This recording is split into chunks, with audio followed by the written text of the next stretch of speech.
يا أيها الناس اهبطوا جميعا واستقروا يا أيها الناس ربكم الذي خلقكم اهبطوا جميعا واستقروا তোমরা রবের ইবাদত করো যিনি তোমাদেরকে সৃষ্টি করেছেন আল্লাযীনা মিন ক্বাবলিকুম তোমার পূর্বে যিনি সৃষ্টি করেছেন উদ্দেশ্য কিছু নয় লাআল্লাকুম তাত্তাকুন যাতে তোমরা মুত্তাকিন পারে খোদা ভীরু হতে পারো ইবাদত করো করে আমাকে ইবাদত করো যাতে করে তোমরা তাকওয়াওয়ালা হতে পারো মুত্তাকিন হতে পারো পরেশগার হতে পারো খোদা ভীরু হতে পারো যদি তোমরা খোদা ভীরু হয়ে যেতে পারো তাকওয়াওয়ালা হয়ে যেতে পারো ঈমানদার হয়ে যেতে পারো আরবি হয়ে যেতে পারো মনে রাখবে নিশ্চিতভাবে আমার সাহায্য তোমাদের উপরে আসবে আর আমার সাহায্য তোমাদের উপরে আসলে তোমাদেরকে কেউ পৃথিবীর জমিনে নিয়ে ভুল করে দিতে পারবে না তোমাদেরকে কেউ লুটিয়ে দিতে পারবে না আমার সাহায্য যাদের উপরে এসেছে নিশ্চিতভাবে তারাই বিজয়ী হয়েছে কথা বুঝতে পারছো তাই আমার বন্ধুরা আমার সাথী মহব্বত ভাই এই যে ইবাদত করে লাআল্লাকুম তাত্তাকুন এই জায়গাটায় আপনি এই জায়গাটায় আসাই বড় আমরা তো যদি হিসাব করে দেখি কিছু মানুষের আমরা মুখে দাড়ি দেখতে পাই টুপি দেখতে পাই জুব্বা দেখতে পাই আমরা কিছু মানুষকে দেখতে পাই জুমার নামাজটা পর্যন্ত পরে দেখতে পাই কিন্তু এই লাআল্লাকুম তাত্তাকুন এই জায়গাটায় আসাই বড় কোরআন হাদিসের দৃষ্টি দিয়ে যদি দেখা হয় আপনি দেখবেন ঈমানদারের খাতায় আসা তো বড় কঠিন ব্যাপার কোরআন হাদিসের দৃষ্টি দিয়ে যদি দেখা হয় আপনি দেখতে পাবেন যে এই ঈমানদারের খাতায় নামটা তোলাটা বড় কঠিন কি নাম কি দাড়িওয়ালা কি টুপিওয়ালা হয়েছে আপনি মুসলমান বলি গণ্য হন যদি কোরআন হাদিসের দৃষ্টি দিয়ে যদি দেখা হয় এমন মানুষ আছে মুসলমান বলি গণ্য হয় মুসলমান বলে একজন কোরআন হাদিসের দৃষ্টি দিয়ে যদি দেখা হয় মুসলমান বলি সে গণ্য হয় খুব চাপের আপনি আপনার দৃষ্টি দিয়ে দেখছেন ঠিক আপনার দৃষ্টিকোণ দিয়ে দেখছেন ঠিক কিন্তু কোরআন হাদিসের আবার একটা পার্থক্য আছে ওই দৃষ্টিকোণ দিয়ে যদি দেখা হয় বহু মানুষের নাম মুসলমানের খাতাতে ওঠে কি নামাজ কি দাড়ি কি জুব্বা এটা একটু পরে স্লাইড করে রাখেন আপনার নামটাই তো মুসলমানের খাতাতে ওঠে মুসলমানের খাতাতে নামটাই ওঠে আমাদের একটা ধারণা আছে কি জানেন যা খুশি তাই করবো 50 দিন পূর্বে বুড়ো বয়সে মুখে দাঁড়িয়ে রাখবো 5 ওয়াক্ত নামাজ পড়বো সোজা জান্নাতে যাবো এরকম মানুষের মধ্যে ধারণা যা খুশি তাই করবো 50 বছর যেই বয়স হবে বা 50-এর উপরে যে বয়স পৌঁছাবে ওই বুড়ো বয়সে মুখে দাঁড়িয়ে রাখবো 5 ওয়াক্ত নামাজ পড়বো সোজা জান্নাতে মানে জানেন এমন হচ্ছে জান্নাতটা একটা ঐতিক সম্পর্ক মরে গেলে জান্নাত যা খুশি তাই গোলমালটা এখানে এখানে কিছু লোক দেখবে আপনি অবাক হয়ে যাবেন কিছু লোক দেখবে তাস খেলা ছেড়েছে কিন্তু তাসের আড্ডায় যেতে কিন্তু সে বন্ধ করে রাস্তায় যাচ্ছে কেউ গোল করে তাস খেলতে দাঁড়িয়ে দাঁড়িয়ে চালটা ঠিকঠাক দিচ্ছে নাকি দেখে রেখেছে তার মানে বলতে তার একটা অভ্যাস হয়ে গেছে সেই পূর্বদিনের অভ্যাস সেই যে আগে খেলেছিল সে একজন বড় মাপের প্লেয়ার ছিল আজ কিন্তু সে চাল ভুলে যায় না বই বই চাল শিখিয়ে দিচ্ছে কিন্তু দাঁড়িয়ে রয়ে যাচ্ছে খেলা ছেড়ে কিন্তু চাল ভুলে যায় তার মানে আপনাকে বুঝে নিতে হবে এই বুড়ো বয়সে প্র্যাকটিস করাটার অবস্থাই নাই কথা বুঝছেন একটা 7 বছরের বাচ্চা মাদ্রাসায় পড়ে খারেজি মাদ্রাসায় পড়ে হাফেজি মাদ্রাসায় পড়ে এই 7 বছরের বাচ্চা 9 বছরের বাচ্চা একে ভোর 4:20 মিনিটে হাফেজ সাহেব কোনচি বাড়ি মারতে মারতে তুলছে ওঠ ওঠ ওঠ ফজরের নামাজ পড়বি চল 4:30 জামাত পড়বি চল ফজরের নামাজ পড়বি চল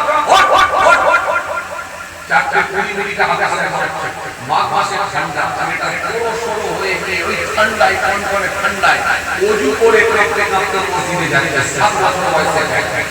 এই 7 বছর বয়সের প্র্যাকটিস আর আপনার 63 বছরের প্র্যাকটিস, দুটো প্র্যাকটিস এক হতে পারে। এই প্র্যাকটিসের গোলমাল হওয়ার জন্য এজন্য বয়স হলে দাঁড়িয়ে কি রাখলেও কিন্তু মনে রাখবেন ওই গোলমাল থেকে কিন্তু এখন আমরা ঘোরাতে পারি। কথা কি বুঝতে পারছেন? এই 7 বছর বয়সের প্র্যাকটিস আর 63 প্র্যাকটিস দুটো এক হয়, দুটো এক। এইজন্য নবী বললেন 7 থেকে প্র্যাকটিস করো, নামাজ পড়বে 7 বছর বয়স থেকে প্র্যাকটিস করো, নামাজ পড়বে 7 বছর বয়স থেকে প্র্যাকটিস করো, 7 বছর বয়স থেকে প্র্যাকটিস করো, নামাজ পড়বে 7 থেকে প্র্যাকটিস করো। যখন বয়স হয়ে যাবে যদি না যায় একটু চর্চা করে দাও, মার দাও।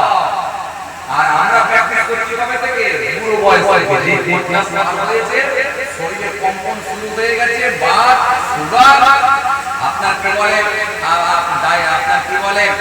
হাই প্রেসার, নানা রকম যখন ঢুকে গেছে, অবস্থা ভালো নাই, তখন এবারে বলে চলে যাচ্ছি যা হয় হয় অন্তত নামাজটা পড়ি। তো এর নামাজ কি এখন কিয়ামে দাঁড়িয়ে আছেন, ওই বাচ্চাটা সিজদার দিকে দেখছে, আর আপনি কিয়ামে দাঁড়িয়ে আছেন উপরে সিলিং পাখা দেখছেন। দুটো কি এখন? কথা বলে। আরে বাবা, একটা সাইকেল চালাতে গেলেও তো প্র্যাকটিস করতে হয়। বলতে হাফ প্যাটেল, তারপরে ফুল প্যাটেল, তারপরে সিটে উঠেছেন, এদিকে কাটা খেয়ে পড়েছেন, শরীরে রক্ত সাইকেলে দিয়েছেন, সেদিন আবার গর্ব করে বলেছেন কেটেছে তো কি হয়েছে? রক্ত না দিলে কি আর সাইকেল চালানো শেখা যায়? তারপরে গর্ব করে বলেছেন সাইকেল চালাতে গেলে রক্ত দিতে হয়। তাহলে এই প্র্যাকটিস করতে গেলে যদি রক্ত দিতে হয়, তাহলে আপনি কি জান্নাতে যাবেন, এই নামাজ আপনাকে নিয়ে যাবে, সালাত আপনাকে পথ দেখাবে, আপনার বোঝা আপনাকে জান্নাতে পথ দেখাবে। এই প্র্যাকটিসটা বাচ্চা বয়স থেকে যদি না হয়, তাহলে কি এই প্র্যাকটিসের নামাজ যদি না হয়, এই প্র্যাকটিসের রোজা যদি না হয়, তাহলে কি বইয়ের বদল আল্লাহর কাছে পৌঁছাবে বলে মনে হয়? খুব চাপ ব্যাপার আছে, খুব চাপের ব্যাপার। এই রকম ব্যাপারের মধ্যে বলা যায় আমাদের সামনে বলে আম্মা জানা দেওয়া সিদ্দিকা রাদিয়াল্লাহু তাআলা থেকে বর্ণনা দিয়ে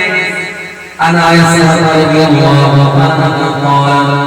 قال رسول الله صلى الله عليه وسلم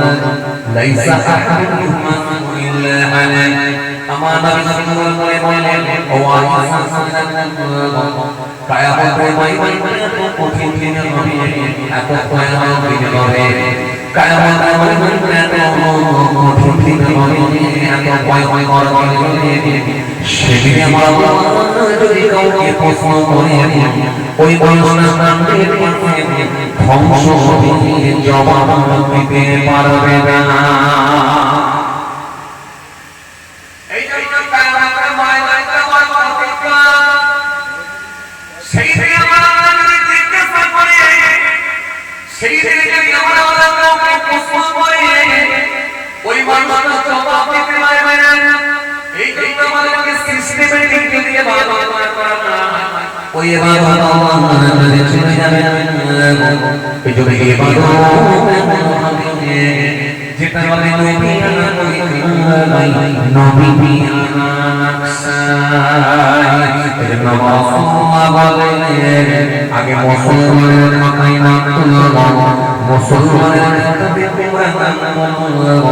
মুসলমান হিসাবে আগে আল্লাহর দরবারে অনুনয়।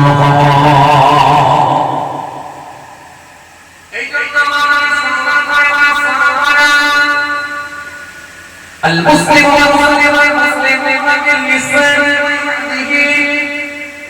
والعامل والناس على دمائهم وأموالهم الله صلى الله عليه وسلم سيهم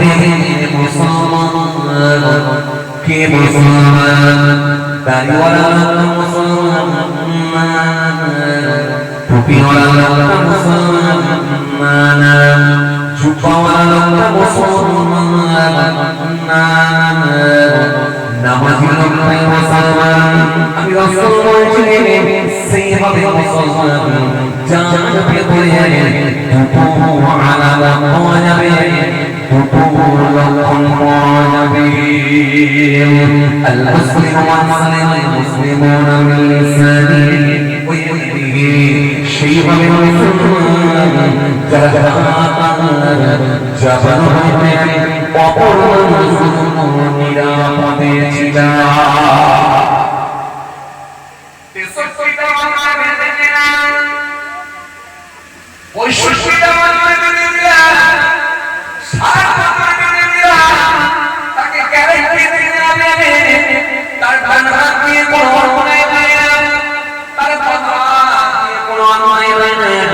ওই মানুষটাকে গ্যারান্টি দিয়ে তারা টাকা দিয়ে কারোর ক্ষতি করে না, তারা আত্মবিশ্বাস কারো ক্ষতি হয় না। কেন রাসূল যারা আমার জবান থেকে অপর মানুষগুলো নিরাপদে থাকবে সেই মানুষই হবে প্রকৃত মুসলমান।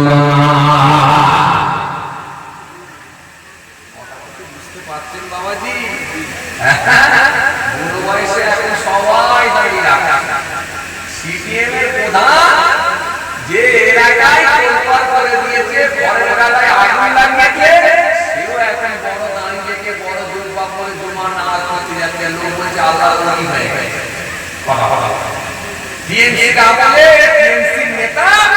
কত মানুষের কাটমানি খেয়েছে, টাকা খেয়েছে, ইন্দিরা আবাসের ঘরে টাকা তুলে দিয়েছে,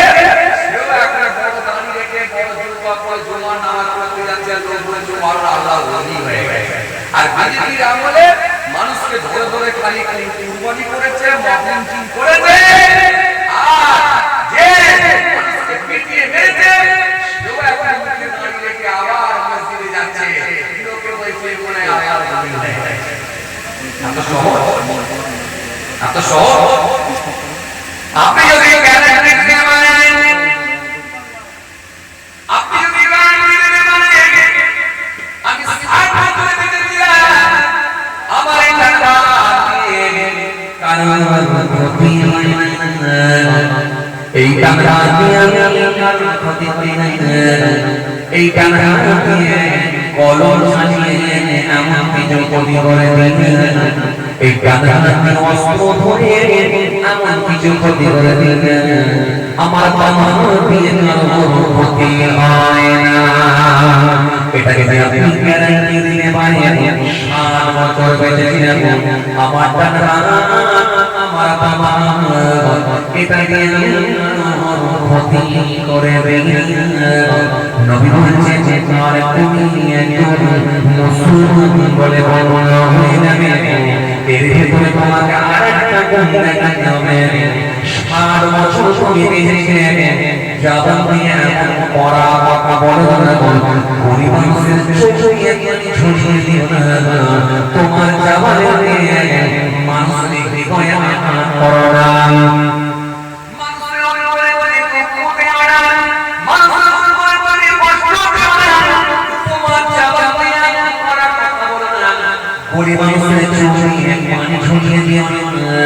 তুমি জনপ্রতিনিধি ছিলেন,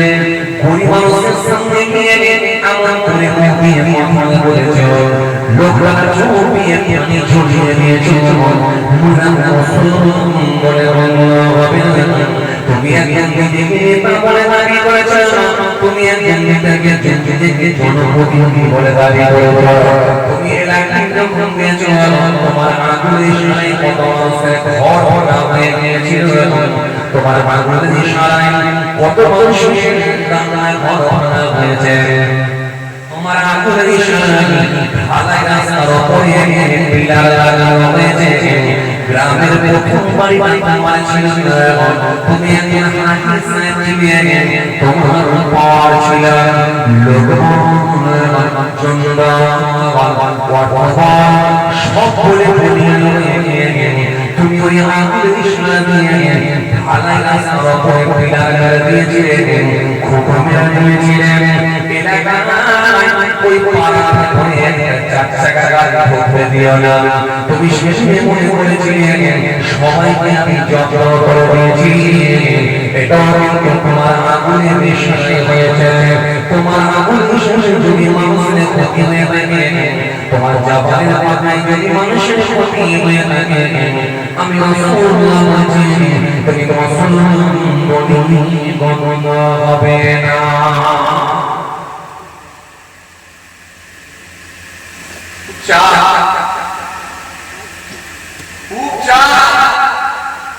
যতটা সহজ আমরা মনে করছি ততটা সহজ নয়। আমরা খুব ব্যাপারটাকে সহজ ভাবে নিই, যে ব্যাপারটা মনে হয় খুব সহজ, কিন্তু খুব সহজ কিন্তু নয়। কোরআন হাদিসের মাপকাঠি দিয়ে যদি আমরা মেপে দেখে নিই তাহলে কিন্তু মনে রাখতে হবে ব্যাপারটা কিন্তু কঠিন জায়গায় যাবে। আপনি আগে এলাকার প্রভাবশালী ব্যক্তি, আপনি আগে এলাকার বড় ব্যক্তি, আপনি আগে এলাকার নামকরা ব্যক্তি, আপনি এলাকার একজন হাদিসে চারবার আপনি হজ করেছেন, চারবার আপনি হজ করে এসেছেন। এই হাদিসের নাম জুমা দিনে একটা কুড়ি দিনে জুমা নামাজ পড়ে গিয়ে ঢালাই রাস্তা দিয়ে হঠাৎ করে দেখা যায় মাঠের দিক থেকে একটা ছেলে হাতে কোদাল নিয়ে উঠে আসছে। ওই হাতে কোদাল নিয়ে যখন ওই যুবক উঠে আসছে হঠাৎ করে দেখতে পাই হাতে তার কোদাল আছে, লুঙ্গিটা তার কাদা হয়ে গেছে, এক সাইড গেঞ্জিটা তার কাদা লেগেছে, এক সাইড গেঞ্জিটা ছিটা লেগেছে, গোটা শরীর কিছুটা কিছুটা করে কাদা লেগেছে, শিশিরে মুখেতেও কাদা লেগেছে। ওই কাদা মাখা শরীর নিয়ে যখন ওই যুবক ছেলেটা হাতে যখন কোদাল নিয়ে যখন ঢালাই রাস্তা দিয়ে বেরিয়ে আসছে, আপনি একজন বিরাট প্রভাবশালী ব্যক্তি, নাম করা ব্যক্তি, ধনী ব্যক্তি, আপনার ছেলে আমার বাড়ির সঙ্গে যুক্ত, তারপরে এখানে আপনার একটা বড় পাওয়ার আছে। এই জন্য পাওয়ার নিয়ে হাজি সাহেব ব্যক্তিটা যখন যুবক দিকে তাকিয়ে বলতে লেগেছেন, এই যুবক, এই যুবক, তুমি জুমার নামাজ পড়লে না, জুমার নামাজ পড়লে না, আজ পড়ে গেলে দিনে হবে, পরশু দিনে 3 দিন হয়ে যাবে, জুমার নামাজ পড়লে না, আল্লাহ তাআলা মাইকে তুই মরে গেলে তোর ঠিকানা জাহান্নাম হয়ে যাবে। যখন এই মুখ দিয়ে বলতে শুরু করে দিলেন, সঙ্গে সঙ্গে আমার আল্লাহ কাজটা কেটে উঠল, সাবধান হয়ে যাও, তোমাকে এত বড় বড় বড় অধিকারকে দিলেন, ওর আখিরাত বড়বার, ও মরে গেলে জাহান্নামে চলে যাবে, ওনাকে জান্নাত পাবে না, এত বড় বড় অধিকারটা তোমাকে কে দিলেন, সঙ্গে সঙ্গে আল্লাহ কাজটা কেটে উঠলেন। আমার আল্লাহ সঙ্গে সঙ্গে আমার সোনা বলেন, এই কথা আমার অধিকারটা তোমাকে কে দিয়ে দেবে? ইয়া কথা আমার তো বড় কথা না, বলা তোমাকে কে দিনা, ও মরে গেলে জাহান্নামে চলে যাবে, ওর আখিরাত বড়বার, তুমি তোমার জবানটাকে নিয়ন্ত্রণে রাখতে পারলে না, জবানকে তুমি কন্ট্রোল করতে পারলে না, আমি আল্লাহ তোমাকে ছাড়ব না। মান যাল্লাযী ইয়াফআলু আলাইয়া ফিয়াজাউরু ওয়া তালিমারেন, আল্লাহ গফুরুল ফালাম, আমি তোমাকে মাফ করব না, ওই যুবকটাকে নাই আমি মাফ করব না, কত গফরতু লাহু, আমি তাকে মাফ করে দিলাম, ওয়াহবাতু আমালিকা, ওয়াহবাতু আমালিকা, তোমার আমলকে আমি আল্লাহ বরবাদ করে দিলাম, যতই আমল করো না কেন আমি আল্লাহ সবকে দিদি মেরে দিলাম, বরবাদ করে দিলাম। তাহলে এই যুবক, শুধু এই যুবককে যদি আপনি একটু কথা বলেন, পরপরই কথা বলেন, আপনি যদি একটু কমেন্ট করে দেন, বাজে কমেন্ট করে দেন, আল্লাহ ইচ্ছা করলে আপনার সমস্ত আমলগুলো বরবাদ করে দিতে পারে, শুধু এক কথা বলার বিনিময়ে।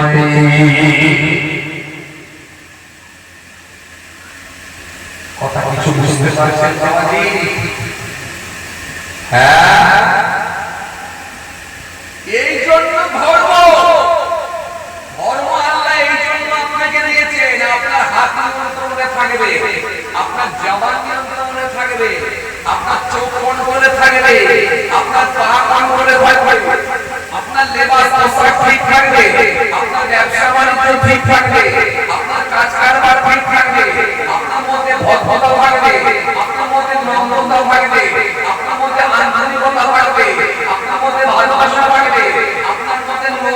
পরিকল্পনা সিস্টেমে আপনি পৃথিবীর জমিতে আপনি চলতে পারবেন যদি আপনি করতে পারেন নবীর সঙ্গে কানেকশন ট্রানজাকশন সম্পর্ক তৈরি হবে কথা কি বুঝতে পারছেন আর এমন যদি সঠিকভাবে হয় তাহলে নিশ্চিতভাবে আল্লাহর সঙ্গে আপনার কানেকশন সম্পর্ক তৈরি হবে এই ইবাদত করে এই জিকির করে এই তাসবিহ করে এই নামাজ করে এই রোজা রেখে বড় বিশ্বাসের সঙ্গে আল্লাহর কানেকশন ট্রানজাকশন তৈরি হয়েছে খাস একবার নামাজের সঙ্গে কানেকশন তৈরি হয়েছে মুজাদ্দিদ আল-আশআরী হুজুরের সঙ্গে কানেকশন তৈরি হয়েছে নবীর সাহাবী হযরত জাবের রাদিয়াল্লাহু তাআলা নবী সাহাবী কেমন ঈমান আছে আর আল্লাহর সঙ্গে কেমন ট্রানজাকশন তৈরি হয়েছে তায়েফের থেকে খেলিয়ে তুলেছেন মক্কার জমিনে যাবে খেজুরের বস্তাগুলো খেজুরের প্যাকেটগুলোকে কিভাবে নিয়ে যাবে কেমন করে নিয়ে যাবে তৎকালীন সময়ে সেই অর্কেস্ট্রা পাওয়া যেত না টোটো পাওয়া যেত না ভ্যান পাওয়া যেত না তৎকালীন সময়ে সাইকেল ছিল না মোটরসাইকেল ছিল না চার চাকা ছিল না ফোর হুইলার ছিল না এক জায়গা থেকে আরেক জায়গা যাওয়া করাটা অত্যন্ত কঠোর অত্যন্ত কষ্টকর ছিল অত্যন্ত কঠিন ছিল এক জায়গা থেকে আরেক জায়গা যাওয়া করাটাও অত্যন্ত কষ্টকর অত্যন্ত কঠিন খেজুরের প্যাকেট নিয়ে যাবে একটা বুদ্ধকে ডাকলে বুদ্ধ আমার এই খেজুরের প্যাকেটগুলো পৌঁছে দিবি মক্কার জমিনে বুদ্ধ সেই সময় বলল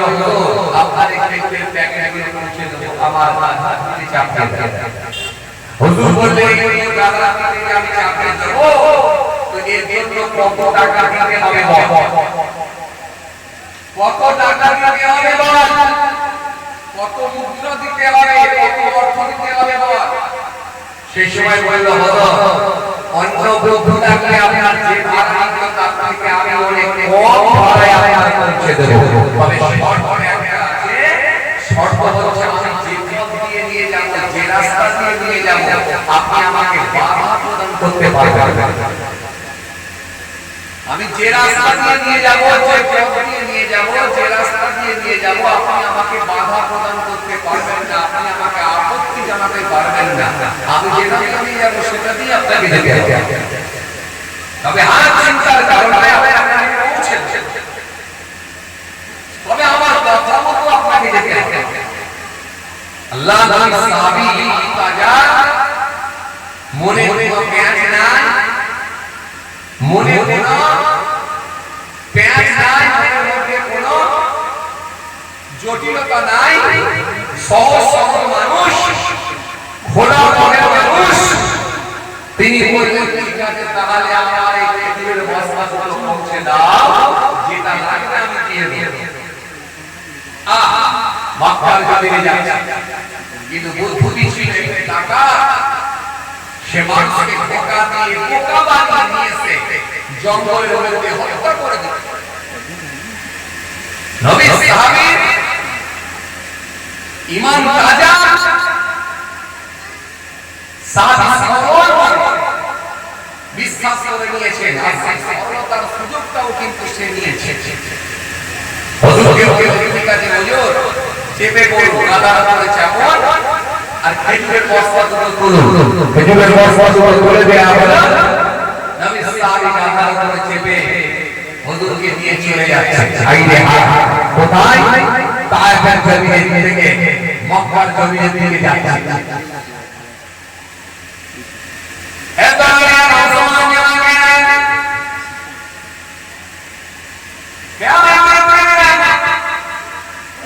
বাবা শুনে বাবা দিনে কিতাবের মধ্যে পাওয়া যায় আল্লাহ নবী সাহাবী যখন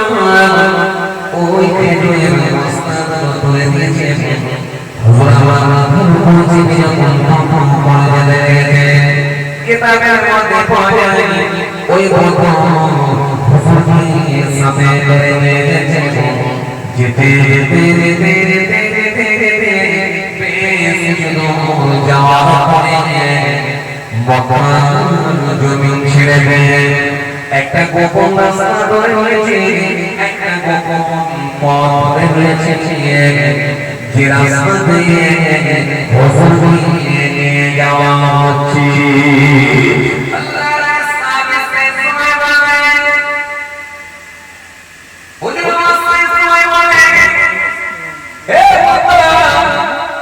এটাই তো মক্কায় যাওয়ার রাস্তা নয়, এটাই যাওয়ার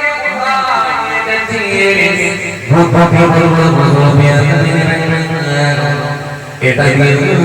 মক্কায় যাওয়া যাবে। হুজুর আপনি চিন্তা করবেন না, এটা হলো শর্ট রাস্তা, খুব পৌঁছে যাব। হুজুর আপনি চিন্তা করবেন না, এটা দিয়ে আপনাকে পৌঁছে দেব। তবে আপনি চিন্তা করবেন না, টেনশন নেবেন না। হুজুর আপনি সময় বলবেন আমি যেটা দিয়ে দিতে বলছি ওটা দিয়ে চান। বুদ্ধ সিস্টেমে বললাম এটা তো আপনার সঙ্গে কথা ছিল, আপনার সঙ্গে আমার কথা ছিল, কথা ছিল। আমি যে রাস্তা দিয়ে যাব সেই দিকে আপনাকে যেতে হবে। আমি যে পথ নিয়ে যাব সেই পথ নিয়ে আপনাকে যেতে হবে। আপনি তো আমাকে কোনো কথা দিতে পারবেন না। আপনি বলেন নবীর সামনে কখন বললেন দেখো আর এখন বলছেন আরে দেখো, এটা কোন আপনার অন্যায় হয়েছে বলে মনে হয়। যখন এই কথা বলেছেন হুজুর আর কোনো কথা বললেন না, হুজুর আর কোনো প্রশ্নই বললেন না। আল্লাহ নবীর সাহাবী চুপ করে গেলেন আর নবীর সাহাবীকে ওই গোপন পথ নিয়ে যেতে লাগলেন। গোপন পথ নিয়ে যেতে বহু দূর নিয়ে যাওয়ার পরে একটা জঙ্গলের প্রবেশ করলাম। জঙ্গলের ভেতরে নিয়ে গেলাম। জঙ্গলের ভেতরে নিয়ে গিয়ে ওই জঙ্গলের ভেতরে প্রবেশ করার বড় একটা গাছের সামনে গিয়ে দাঁড়িয়ে গেলাম। দাঁড়িয়ে গিয়ে বললো দাঁড়িয়ে থাকুন, চুপ করে থাকবেন, কোনো কথা বলবেন না। আমি এখনই আসছি। ওই গাছের সামনে থেকে একটা বড় তরোয়াল নিয়ে এলাম। নিয়ে এসে বলল আমি এখনই আপনাকে আমি হত্যা করে দেব, এখনই আপনাকে আমি হত্যা করে দেব। দুনিয়া থেকে আপনার নাম মিটিয়ে দেব। আল্লাহ নবী সেই সময় বলেন আমাকে মেরে ফেলিস না, আমাকে মেরে ফেলিস না। আমি তো কোনো অন্যায় করি না, আমি তো কোনো অন্যায় করি না, আমি তো কোনো অপরাধ করি না। আমাকে তুই ছেড়ে দে, আমি হেঁটে হেঁটে হেঁটে মক্কার দিকে চলে যাব। বুদ্ধ বলল এখনই আপনাকে আমি হত্যা করব, কোনো কথা শুনবো না, কোনো অজুহাত চলবে না। যখন বারবার বুঝিয়ে বললাম নবী বললেন হে বুদ্ধ তুমি আমাকে মরবি, আমাকে নবী এখনই নিয়ে গেল আমি মৃত্যু বরণ করতে নাই। তবে আমার মৃত্যুর আগে, তবে আমার মতের আগে আমার প্রভুকে আমি একটু স্মরণ করব, পুরা নামাজ পড়ে যাব। এই নামাজ পড়ার মতো আমাকে সময় দাও। দুরাকাত নামাজ পড়বো, দুরাকাত নামাজ পড়ার মতো আমাকে সময় দাও। আমার বানানো আছে খালি দুরাকাত নামাজ পড়বো, দুরাকাত নামাজ পড়ার মতো আমাকে টাইম দাও। এই কথা বলার পরে বুদ্ধ সেই সময় বলছিল ও নবীর সামনে আপনি কি মনে মনে ভাবছেন নামাজ পড়লেই বেঁচে যাব? না না না, নামাজ পড়লেও আপনি বাঁচতে পারবেন না। এই যে দেখতে পাচ্ছেন কত হাড্ডিগুলো পড়ে আছে, এগুলো প্রত্যেকে ছিল মানুষ। এই মানুষগুলোকে আমি নিজে হাতে রচনা করেছি। এরা প্রত্যেকে বলেছিল নামাজ পড়বো, কিন্তু নামাজ পড়বো বুঝতে পারেনি। আর আপনি মনে করে ভাবছেন নামাজ পড়ে বেঁচে যাব। না না না না না, নামাজ পড়ো এরা বুঝতে পারেনি। আর আপনি মনে মনে ভাবছেন নামাজ পড়লে বাঁচব। আমি বলছি নামাজ পড়ো আপনি বুঝতে পারবেন না। আল্লাহ নবী সাল্লাল্লাহু আলাইহি ওয়াসাল্লাম বললেন, আমি জানি আল্লাহ দরবারে চলে যাব, তবে আমার যাওয়ার সময়ে আমার মালিকের সঙ্গে কানেকশন সম্পর্ক তৈরি করব। তোরা নামাজ পড়ার তোমাকে সময়টা দাও। হুজুর যখন বারবার বলেন, বুদ্ধ বলল হুজুর তোরা নামাজ পড়ে না, আল্লাহ রাসূল তোরা নামাজ পড়বেন। দোয়া কাপড় মেরে গেলেন, পশ্চিম থেকে মুখ করে হুজুর আমার যখন দাঁড়িয়ে নামাজ পড়ছে, হুজুর আমার দাঁড়িয়ে যখন নামাজ পড়তে লেগেছে, হুজুরের চোখের পানি বুক ভরাবে ভরে যখন নামাজ পড়তে লেগেছে, আল্লাহু আকবার বলে আমি যখন দাঁড়ালেন, সিজদার দিকে তাকিয়ে রুকুতে যখন গেলেন, এতটাই যাতে করে পেটে এক বাটি পেয়ালা পানি চাপিয়ে দেওয়া যায়, এতটা গ্যাপ হয়ে গেলে রুকুতে যখন গেলেন, দুই পায়ের আঙুলের দিকে দুই পায়ের দিকে তাকিয়ে থাকলেন, সিজদায় যখন গেলেন, নাক গেল, কপাল গেল, উঠলেন যখন কপাল না নবী আমার তরিকায় নবী আমার নকশায় নামাজ পড়লেন। সাল্লাল্লাহু আলাইহি ওয়াসাল্লাম যেমন নবী নামাজ শিখিয়েছেন সেই নামাজ সাহাবীরা পড়তেন, ওই নামাজ আদায় করতেন। সিজদায় যখন চলে গেলেন, সিজদায় গিয়ে ডাকলেন, ইয়া রাব্বাল ইয়া রাব্বাল ইয়া রাব্বাল তিনবার মনে মনে বলতে লেগেছে, আয় আমার মালিক তুমি কি জানো এই জঙ্গলের ভিতরে আমি মারা যায়, যদি তুমি আমাকে বাঁচাতে চাও তুমি আমাকে হেফাজত করো। আমার মালিকের আশপাশে কেঁপে উঠলাম, আশপাশে যখন কেঁপে উঠেছে আমার আল্লাহ সহ্য করতে পারেন না। ও জিবরাইল দেখো আমার হাবিবের সাহাবী কি বলেছে, আমার হাবিবের সাহাবী আপনি আছে, আমার হাবিবের সাহাবী বলেছে আর আমাকে রহমতুল রহিম বলে দিয়েছে। ও আমার নবীর সাহাবী, আমার হাবিবের সাহাবী চিন্তা করো না, এই জিবরাইল তুমি এখনি যাও হযরত আল্লাহর সাহাবী সিজদায় আছেন, এদিকে নতুন তরবাল তুলেছে, হুজুরকে এই অবস্থায় হত্যা করে দেওয়া, মাথা আলাদা করে দেওয়া হবে, ঠোঁট আলাদা করে দেওয়া হবে, আসতে দেরি হবে, গায়ে গায়ে আওয়াজ এলো, এই বন্ধু সাবধান হয়ে যান, এই বন্ধু সাবধান হয়ে যান, এই বন্ধু সাবধান হয়ে যান। হযরত জায়েদ মারিসনা যখনই একটা আওয়াজ ভেসে এসেছে, বন্ধু আর সহ্য করতে পারল না, ঘন জঙ্গলের ভেতরে কোথা থেকে এরকম আওয়াজ আসে, একবার ডান দিকে তাকায় কেউ নাই, একবার বাঁ দিকে তাকায় কেউ নাই, একবার সামনের দিকে তাকায় কেউ নাই, একবার পেছন দিকে তাকায় কেউ নাই। হযরত জায়েদ তখন দ্বিতীয়বার আবার সিজদায় চলে গেছে, সিজদায় গিয়ে আবার বললেন, ইয়া রাহমানুর রাহিম, ইয়া রাহমানুর রাহিম, ইয়া রাহমানুর রাহিম। যখন এরা বলে ডাক দেওয়া হয়, ওদিকে বন্ধু যখন তাকিয়ে দেখে কেউ নাই, এবার আমাকে তরোয়াল দিয়ে রাগান্বিত হয়ে যায়। হযরত জায়েদ তিনি বন্ধা করে দেওয়া, কপাল করে দেওয়া, ওই তরোয়াল নিয়ে যখন পৌঁছে গেছে আল্লাহর কুদরতের ক্ষমতায়, ওই তরোয়ালওয়ালা হাত থেকে পড়ে গেল, ওই বন্ধু এমন ভাবে আবার ওই শরীরকে সুস্থ রাখলেন না ওই অদ্ভুত শরীরখানা মনে হতে লাগলো ওই অদ্ভুত জমির উপরে লুটিয়ে পড়লাম কে যেন এসে একটা তলোয়ার দিয়ে তার মাথাটা ঠোঁট মারা করে দিলাম হাসাতে চায় আমার আল্লাহ বাঁচিয়ে বাঁচিয়ে দিলে আর করে বলে গায়ে গায়ে একটা আওয়াজ না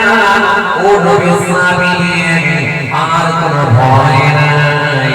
ও নবী ইসলামী আর কোনো চিন্তা নাই ও নবী ইসলামী কোনো ডর নাই আপনি আপনার গন্তব্যস্থলে চলে যান ও খুশি গেছে আপনি আপনার জায়গায় চলে যান আল্লাহর ইসলামী ওই জঙ্গলের ভেতর থেকে সোজা মক্কা শরীফের উদ্দেশ্যে রওনা দিয়ে দিলেন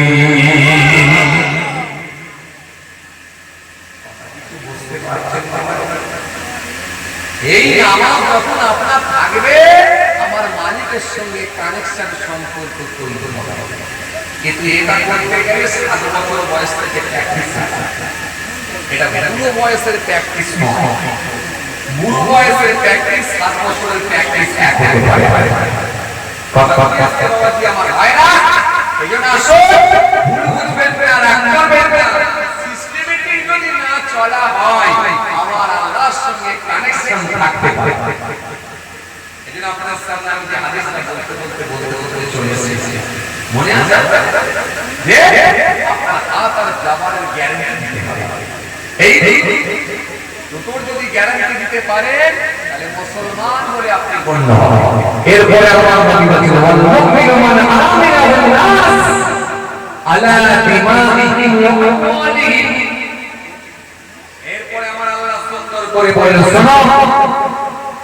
ইন্নামাল মুমিনুনা ফাসলিহু বাইনা আখাওয়াইকুম ওয়াত্তাকুল্লাহ লাআল্লাকুম তুরহামুন কোরআন শরীফের মধ্যে আল্লাহ রাব্বুল আলামিন একাধিক আয়াত দিয়েছেন আল্লাহু ওয়ালিয়ুল্লাযীনা আমানু ইখরিজুহুম মিনাল যুলুমাতি ইলান নূর ওয়াল্লাযীনা কাফারু আওলিয়াহুমুত তাগুত ইখরিজুহুম মিনান নূর ইলাল যুলুমাত উলাইকা আসহাবুন নার হুম ফিহা খালিদুন কথা বলতে আছে কোরআন শরীফের ভিতরে আর কিছু আয়াত আপনি ধীরে ধীরে ধরা হতো তাহলে আমরা বুঝতে পারতাম আমরা কোন জায়গায় আছি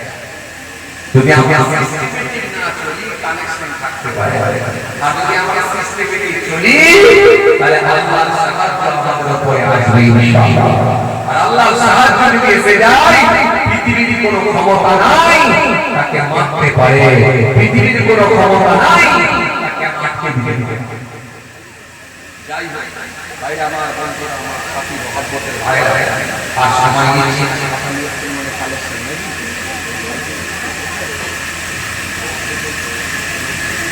বেগম ভাই এলাকা মনে কোনো জলসা মনে কোনো কালেকশন কথা বলে যাই যাই আপনাদের জানে কি আল্লাহ করায় অল্প সময় আলোচনা করলাম সংক্ষিপ্ত কিছু বয়ান আর সময় নিতে চাইছি না আল্লাহ দিয়ে দে আবার আলোচনা হবে ইনশাআল্লাহ আমার জন্য দোয়া করবেন আমি আপনাদের জন্য দোয়া রাখি জয় জয় জয় আল্লাহ তাআলা সকলকে সিরাতুল মুস্তাকিমের পথে প্রতি বান্দার আমরা জড়িয়ে দিই আমিন জয় জয় সবাই আমার জন্য দোয়া করুন আমি আপনাদের জন্য দোয়া রাখি আসে ছোট্ট করে দাঁড়িয়ে একটু সালাম করব বিদায় নিতে সালাম ইয়া নবী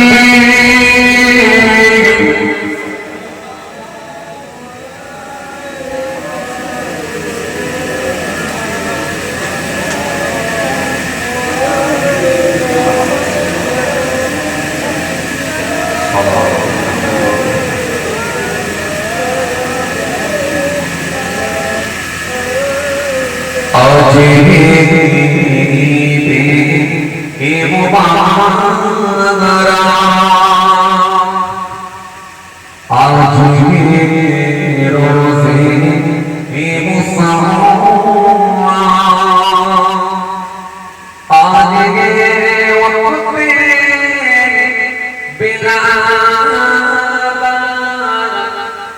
आज है बिना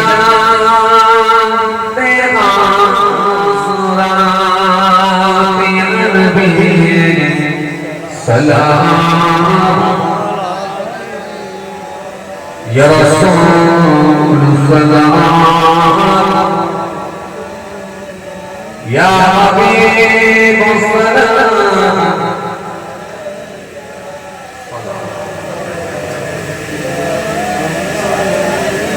या नबी सलाम लो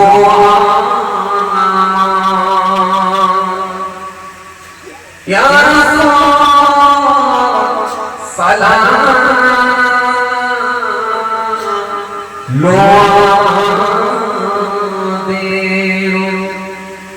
या हबीब सलाम लो मोजे सदा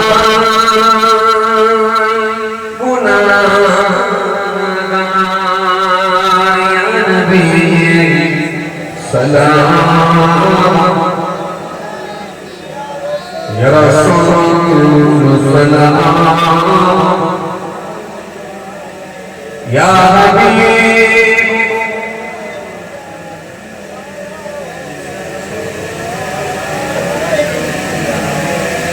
मुझसे मदीने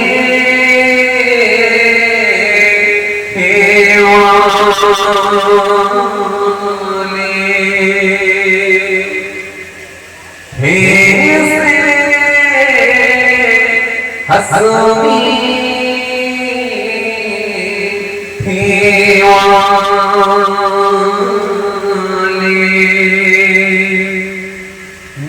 मुझसे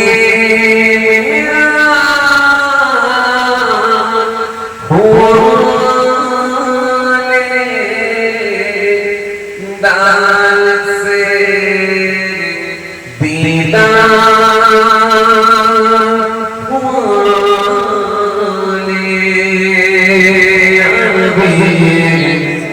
सलाम अलैका या रसूल सलाम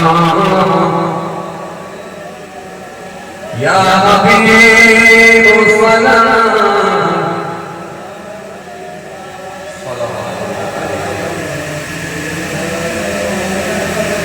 সবাই বসে